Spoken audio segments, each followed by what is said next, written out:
¿Qué tal, chicos? Espero se encuentren bien. En este video vamos a seguir hablando acerca del género lírico, de su origen y cómo ha cambiado, o sea, su evolución en el paso pues, del tiempo. Esta es la segunda parte de este video, de este tema, acerca del origen y evolución del género lírico. En el video anterior hablamos acerca de la época griega o de la lírica griega, la lírica latina, y nos quedamos con la lírica medieval. Ya en este video vamos a ir avanzando en las distintas líricas o distintas épocas en las que vemos cómo ha evolucionado este género. Ok, tenemos dándole seguimiento a esta evolución, el género, perdón, ahora la lírica renacentista, que corresponde a los siglos del XVI al XVII, ya posterior a la Edad Media, y tiene como característica que se retoman los modelos grecolatinos, o sea, hace un poco de referencia a la antigüedad en modelos tanto griegos como del latín como tal, del Imperio Romano y del desarrollo de la lírica latina. Regresa un poco a lo que es estos modelos. Como máximo representante de la lírica renacentista tenemos a Garcilaso de la Vega, es español él, y tiene bastante influencia eh, a través o a partir de otro personaje, otro poeta que ya habíamos visto, que es Francesco de Petrarca o Francesco Petrarca, que habíamos mencionado que estaba dentro de la lírica medieval. Entonces, aquí en la lírica renacentista encontramos a Garcilaso de la Vega con esta influencia de Francesco de Petrarca en su estilo y en su eh, forma de expresar el género lírico. Otra característica que tiene la lírica renacentista es que usa estructuras más uh, robustas, más elaboradas. Uh, las estructuras más que se han cultivado más durante esta época son el verso en decasílabo, perdón, y el soneto. Como sabemos, pues el soneto es una poesía o una composición poética con cierta rigurosidad, ciertos versos, cierta métrica y tiene que ser de esa forma específicamente. Entonces, en la lírica renacentista, esa es una de las características que encontramos. También usan un estilo culto y artificioso que requiere gran ingenio y gran dedicación para crear obras específicamente que cumplan ciertas características. Ok, otra característica que encontramos o los temas que se abordan en esta lírica es el amor como tal, generalmente el amor a la mujer a un personaje femenino. También encontramos los temas de la naturaleza, la belleza que se encuentra en la naturaleza, y nuevamente en la mujer como tal, y también algunos temas que se refieren a la mitología clásica, en particular pues la mitología griega o incluso romana. Eso es de la lírica renacentista. Avanzamos ahora en la lírica moderna, que corresponde a los siglos XVIII al siglo XIX, ya posterior al Renacimiento. Ah, como característica principal es que propone el valor de la novedad y la originalidad poética. Busca ser diferente, busca que sea original las composiciones poéticas.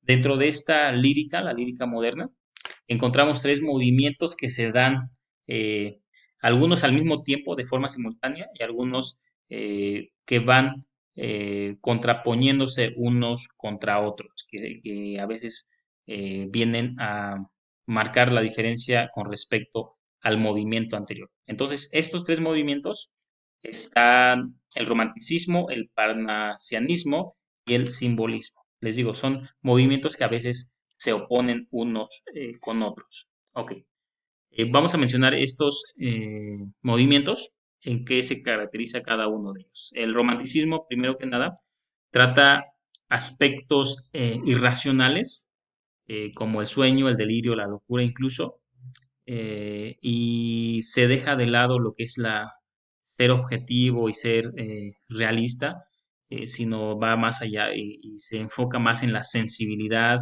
las emociones sobre el mundo real, o más que enfocarse en lo que es objetivo, en lo que es verdadero.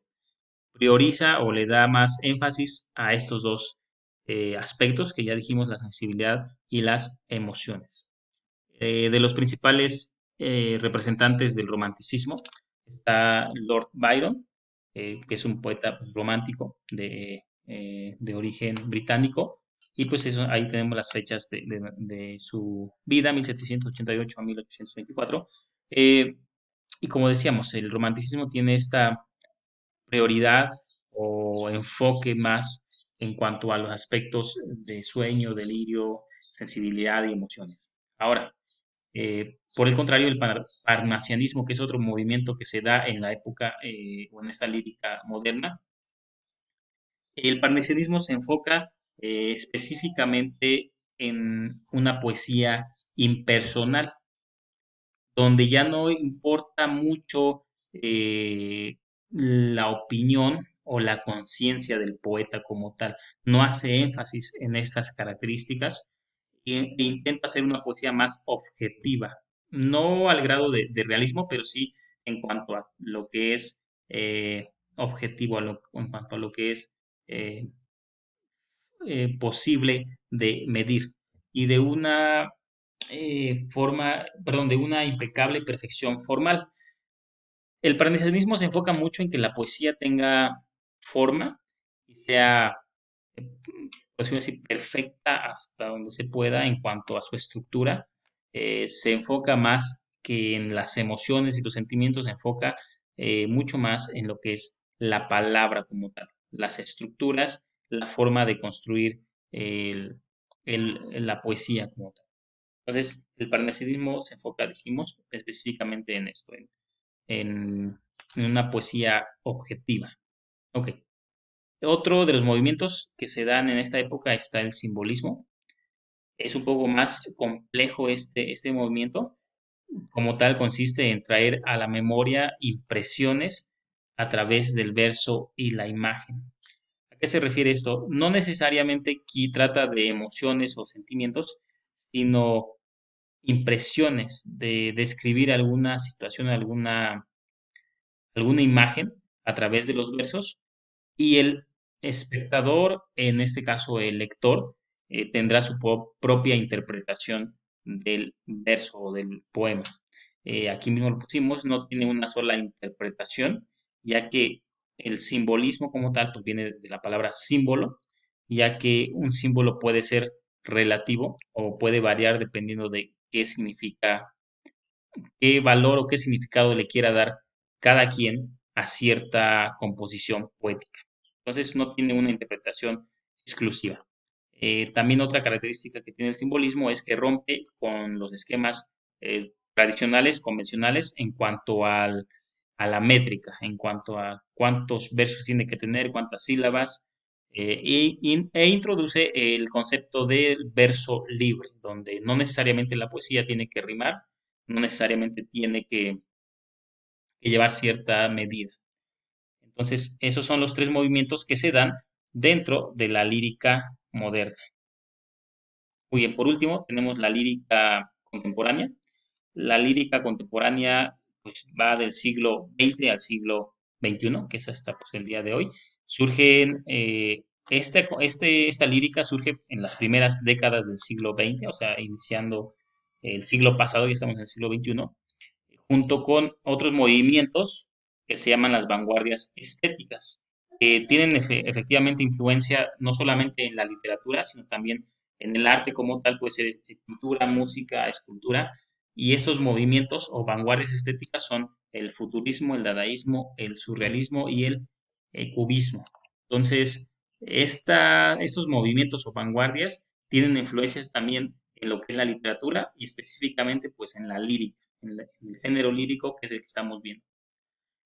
Voy a mencionar las características que tienen estos movimientos estéticos que se llaman vanguardias y veremos ya posteriormente ejemplos de cómo se ve reflejado en la lírica. El futurismo hace mucho énfasis en lo que es conceptos de la velocidad, de la tecnología, de la modernidad, del avance tecnológico. Y en cuanto a las estructuras poéticas, se usa bastante el uso del verbo, o se hace mucho uso, perdón, del verbo en infinitivo. Es decir, en vez de usar un verbo conjugado, se usan verbos que no tienen tiempo, número y persona. Por decirlo así, saltar, correr, brincar. Se usan verbos en infinitivo para dar un toque impersonal a las cosas. El dadaísmo es otro de los vanguardias que se establecieron, que se fueron dando en esta época contemporánea. La palabra dadaísmo viene de otra palabra que es dada, que curiosamente no significa absolutamente nada. Dada se refiere al balbuceo que hace un bebé cuando intenta hablar.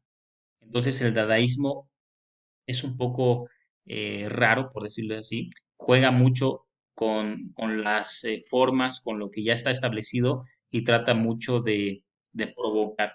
Usa mucho el recurso del humor, la burla y se enfoca mucho en destruir lo establecido.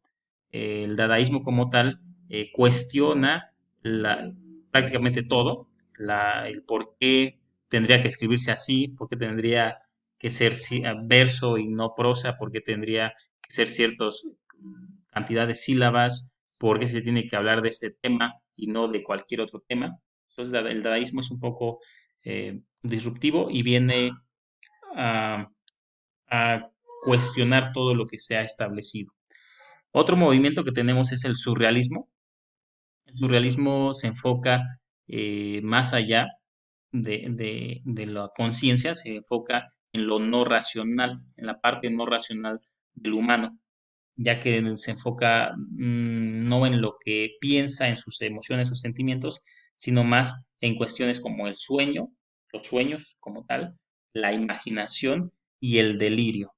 Am, Quiere decir que es uno de los temas principales o de las cosas en las que se enfoca el surrealismo son esos aspectos que parecieran sueños, que cuando nosotros pues, incluso tenemos un sueño, podríamos sentirlo muy real, aunque en realidad no lo es. Ya cuando despertamos y lo contamos a alguien, sabemos que suena muy disparatado.